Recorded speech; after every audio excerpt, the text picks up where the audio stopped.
Hi everyone, it's Don and I hope you're having a fantastic day. Well, I'm getting a lot of messages, a lot of comments asking me to explain what is needed for your vaccine, proof of vaccine, and exactly what the testing procedures are now. Because some people are confused with the 2-day, the 3-day, the vaccinated, the unvaccinated, who's eligible, who's not. Okay, let's try and break it all down and see exactly what you need to look for.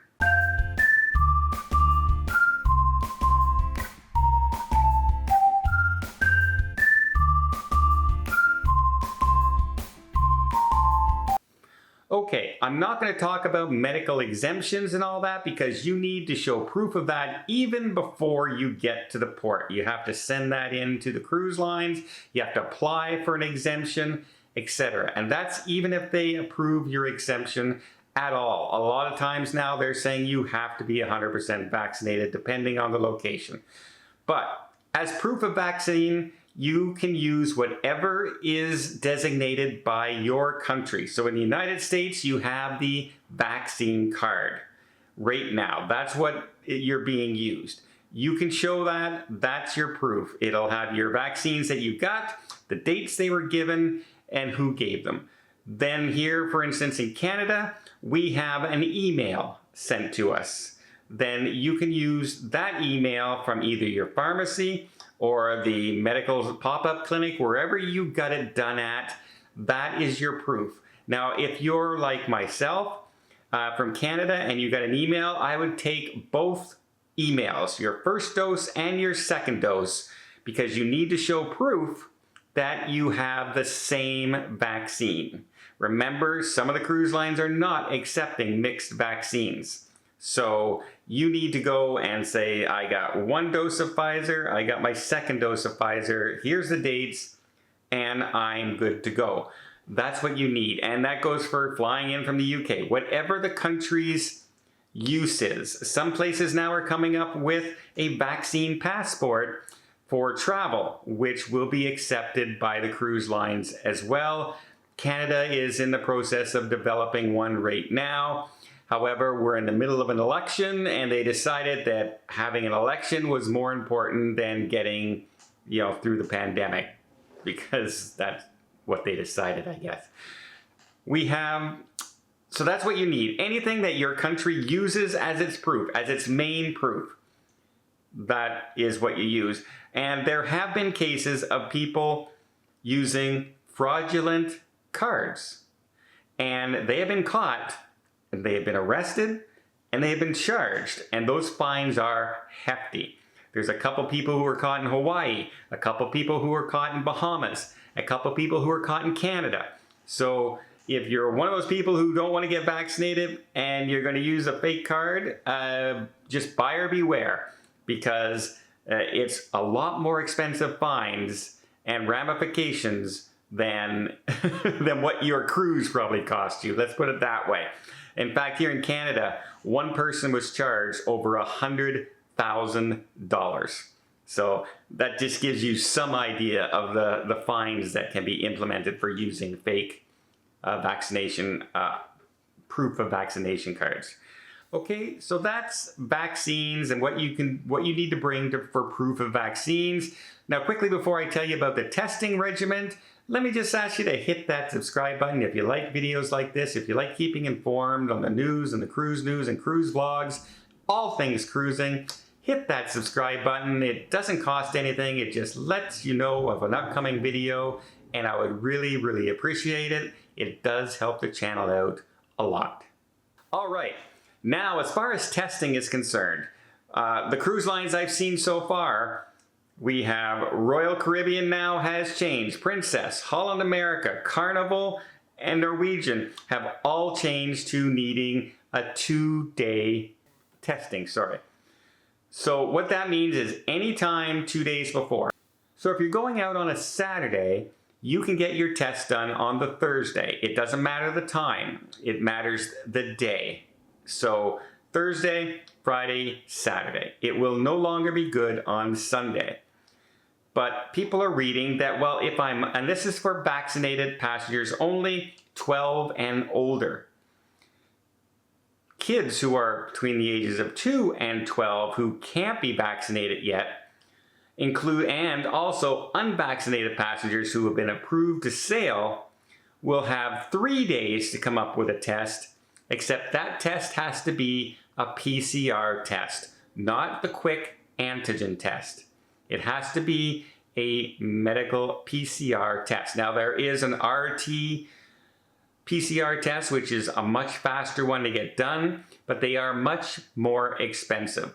For instance, here in Canada, if I want the RT PCR test, it's about $300 where I get mine done.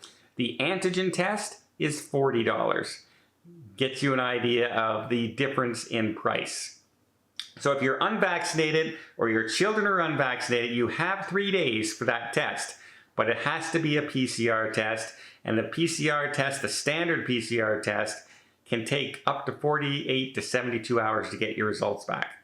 So you're best off to try for that RT PCR test.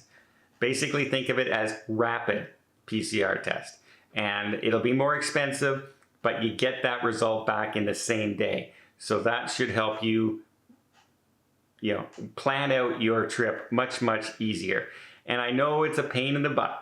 The 2-day thing is a big pain in the butt, especially if you're traveling long distances, to try and schedule everything on time. Not all pharmacies now are doing testing. There's only a few pharmacies, and try and get an appointment in a state that has rising COVID right now. Trying to get a test done is first of all, getting an appointment is hard. Second of all, getting your results back quickly can be longer because there's so many tests that they have to do, especially the PCR test. So plan ahead, try your best to get everything done, and have a backup plan. Currently, my flight is leaving next Saturday, where I fly to Seattle. So on Friday, I have my antigen test, which is the quick test. They tell me I can wait there for it, and it should be ready in about 20 minutes of me going in there. So I will have it in my hand before I leave the pharmacy, which is good, because now I know I have it and I'm doing. Worst case scenario, something happens at the pharmacy, it's closed, there's a fire, something, and my appointment's got. I have an appointment in Seattle booked when I arrive on Saturday afternoon. I have a PCR test, a quick PCR test, booked there as well. Being Canadian, I had to book a PCR test. They wouldn't let me book the antigen test for some reason. So I do have a backup plan, and I really think that everybody out there should have a backup plan as well. One other thing I wanted to point out, with a lot of the cruise lines are saying that, if you are vaccinated and you test positive when you get to the cruise port, they will cover you. They will cover your, quarantine, they will cover your flights home and things like that if you are vaccinated.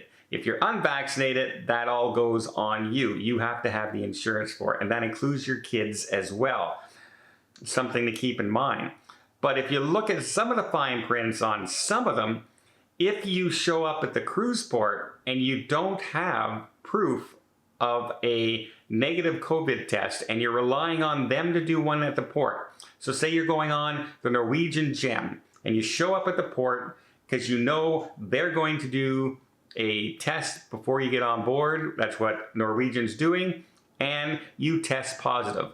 Well, if you look at the fine print, if you don't have proof that you have had within that 72 hours, probably 48 hours now, a negative test, then you are responsible for the price, whether or not, for all the incidentals.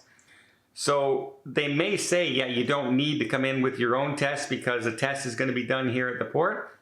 But if I were you, I would be definitely taking that antigen test before going there and having proof on me, because if the worst case, even if it's a false positive, and you have to spend one night in a hotel and then fly home, that cost would be covered by the cruise line if you have that proof of an antigen test when you arrive, not the one they're doing in the cruise port. So make sure that you're reading all these fine prints and you're following it along. Like I said, I'm leaving in a week's time from now. And I am checking my procedures every single day, and I'm double checking that my appointment for my antigen test hasn't been canceled every single day, and I have all my documentation here all set to go with proof of vaccines, proof of the dates in paper and on my phone as well as a backup. It never hurts to have more protection and more things ready to go than being caught short-handed. So if you're a detailed-oriented person, that's terrific, because you certainly need to be at this time in the game. Well, I hope you appreciate this video. If you did, please give it a thumbs up. We'll see more tips, more tricks, more travel vlogs from around the world. Hit that subscribe button. Until next time, have yourself a safe and a great vacation.